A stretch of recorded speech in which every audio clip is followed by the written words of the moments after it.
Well, you see that I have completely swapped from 2022 modern day apparel to 1813, what I think Zachariah McGirth would have looked like. Zachariah McGirth was um, a man of just principle and uh, hard work and woodsmanship. Just somebody that if you was in this area and you was lost, you would definitely want Zachariah McGirth on your team.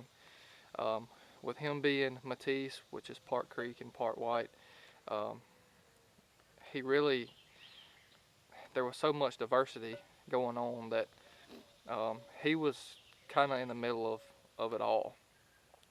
But Zachariah McGirth came here to Fort Mims, where we're at today, and forwarded his wife and his 7 kids up here uh, due to the scare, the uprising of the Creeks. He had a plantation a few miles across the river from here where he would go to Mims Ferry, which was straight that direction, a couple miles from Fort Mims where we're at today. And he would load up, go to his plantation, and get corn or squash or pumpkins, whatever he had growing at the time, and bring it back here to the fort for provisions and to help the people that was living here. So today what my whole objective is to show you what I think Zachariah McGirth would have looked like, what he would have dressed like, what he would have had on his person, maybe the gun that he would have carried, and this is all from just some research that I've been doing. I'm talking about, from his hat, from his shoes to his gun. So let's dive into the things that he would have carried going from point A to point B, from his farm back to Fort Mims. Okay, so we're gonna take this off. This is just a basket with leather straps wrapped all the way around it. It can carry a lot. It's probably 18 or 20 inches long and probably 20 inches in diameter around the top. So what I'm going to do is I'm going to set this down and we're going to just go through it and break it down and kind of dig in and show you what, like I said, I think he would have had on him at the time if he was going to be making a trip, from here to his plantation or to his farm at the cutoff. Okay, let's dig into this. So the first thing I have in my pack is some red stroud cloth. Stroud cloth was a material that was traded from the early 1700s up until the late 1800s.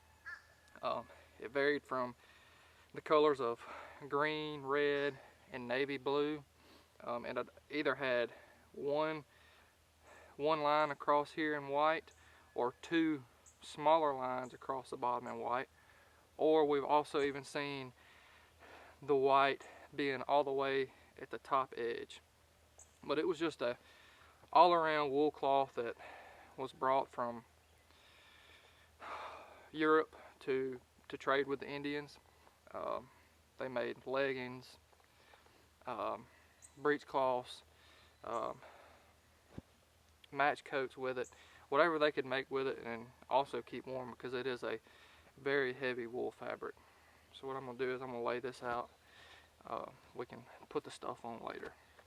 So second thing I have in this pack is a market wallet. So a market wallet just be raveled up just like this right here and thrown over the shoulder like that, and it carried your stuff. So I just have some leftover stuff that I don't keep heavy in my bag, but I just have some spare leather, some spare cloth, in case something breaks, in case you need some extra ties. I have my candle holder, which was, you didn't have a flashlight back then, so if you had a beeswax candle, you stick that in there and light it, and that would be your way to see it dark. I have an extra cup in here.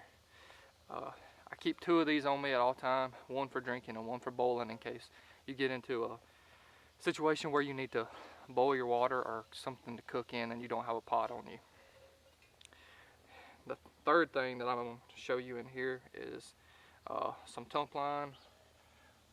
Um, Anything that you put together, whether it's a shelter or a trap, anything like that, this is what this is for. So it's pretty much your modern day cordage. Second thing in my bag that I'm going to pull out is my provisions bag.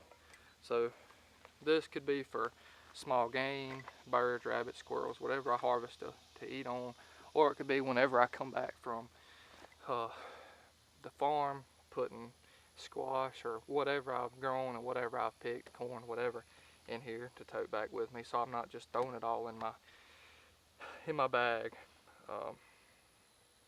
Give you some details about this in a second. I'll do some close-ups, but all it is an old trade sack with a leather top and a small stick, small twig that's wrapped up and made into a button, kind of. But like I said, I'll do a detailed video on the bags and stuff that I carry. I would have, or Zachariah would have carried. I would have carried it too, but I think he would have carried an extra set of leggings. This is another pair of buckskin leggings. I have a pair of buckskin leggings on. This time of the year, you could have wool, or you could have buckskin, or you could have no leggings. You could have trousers on. But in my preference, I wouldn't have trousers or I wouldn't have wool leggings just because of how hot it is. I would have preferred to have a buckskin legging on because they're not near as hot as the breeches or a pair of wool leggings. That's what these are anyway. These are complete buckskin, hand sewn with sinew. I'd keep an extra set with me just because all the water around here, these could get dirty, and you never know. I just might feel bougie and want to change my leggings. So now this is just something that he wouldn't necessarily carry to his plantation, but just something random to have in a bag is a deck of playing cards. Deck of playing cards for the leisure time that they had here at the fort. If you do your research and do some reading up, you'll see that being drunk and drinking and just having leisure time was really, really popular here. I mean, unless you was, in the militia, or you were a woman that had kids and you had to tend to them, or you was out tending the potato fields. I mean,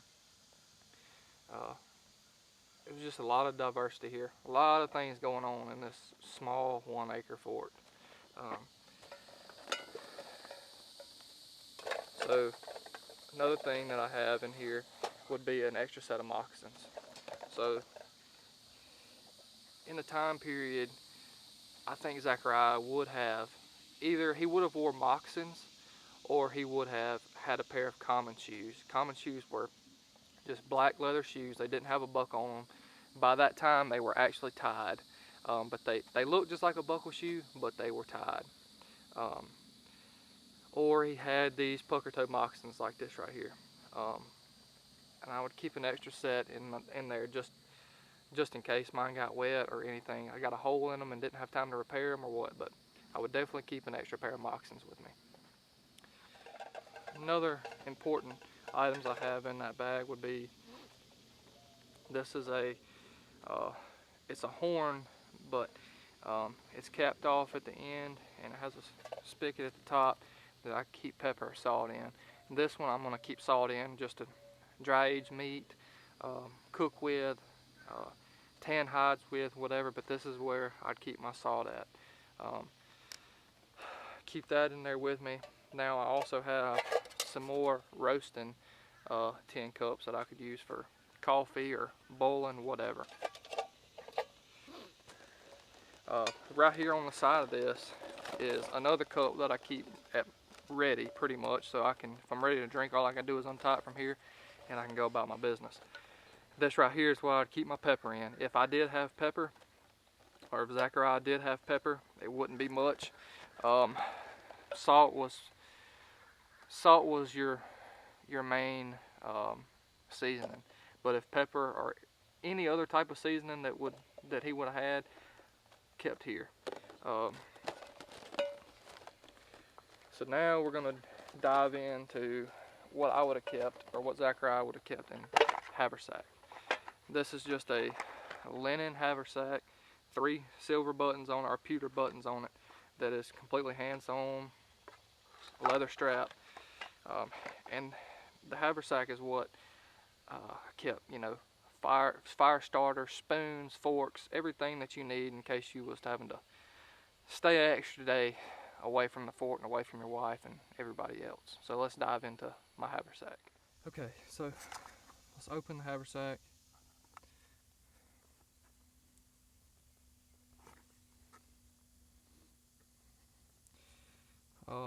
Most of the time I wouldn't keep this all the way buttoned because it would be in my travel bag. But like I said, let's just dive into this. So the first things that I'm going to grab is my repair kit.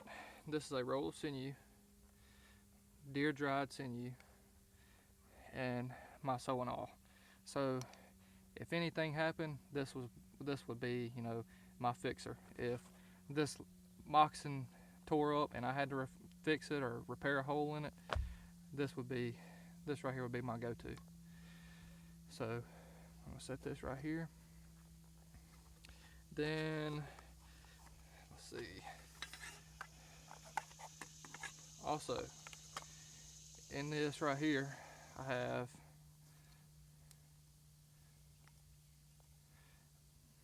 if I can get it out of here, I'd show it to you. This right here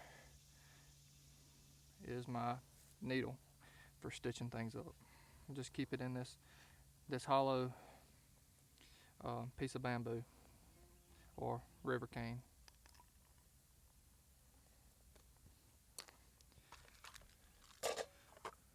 So here I have 2 bowls for eating, pewter steel plate, I have a piece of cloth here for anything, whether it's to cut for patches on my balls, to shoot with, or just to wipe down your forehead whenever it's sweating in late June. So the next thing I have in here, which is probably the most important, this is my fire starter kit.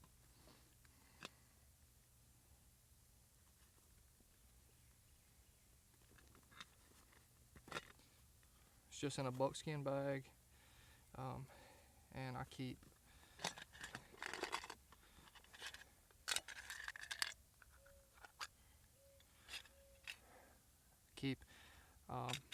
my striker, my flint, and I keep this tinder right here. You definitely didn't want to go off nowhere and not have something to start a fire with. So carry that, and I think I have another one in here too as well, just in case that one got wet. Yeah. Well, actually, in this one is some more tinder and another flint rock. Tinder is not like moss or grass or anything like that. When a spark hits that, it's going to ignite pretty quick. So I'm going to stick this back in there.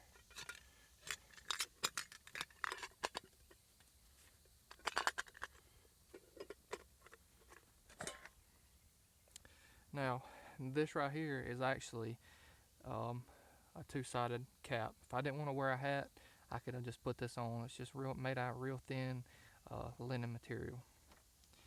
But in here, in this pouch right here, I have some spoons. A lot of these spoons were made by the Creeks.